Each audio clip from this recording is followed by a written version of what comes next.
My name is Leopoldo López. I'm here at the UN to submit my testimony at the Human Rights Council against the dictator of Venezuela, Nicolas Maduro. It's clear that he is responsible for committing crimes against humanity, and it's here where that situation needs to be understood and acted upon.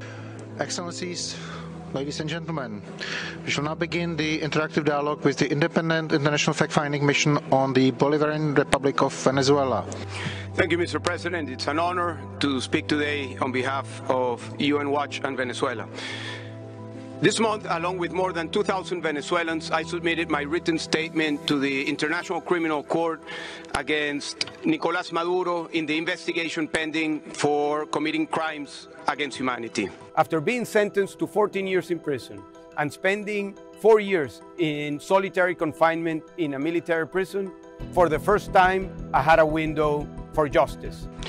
Unfortunately, we find this possibility of justice outside Venezuela because there is no rule of law and justice in Venezuela. We have heard from Maduro representatives and some of his autocratic allies that there has been significant improvements in our countries in terms of human rights. This is not only false, but the situation for millions of Venezuelans continues to get worse.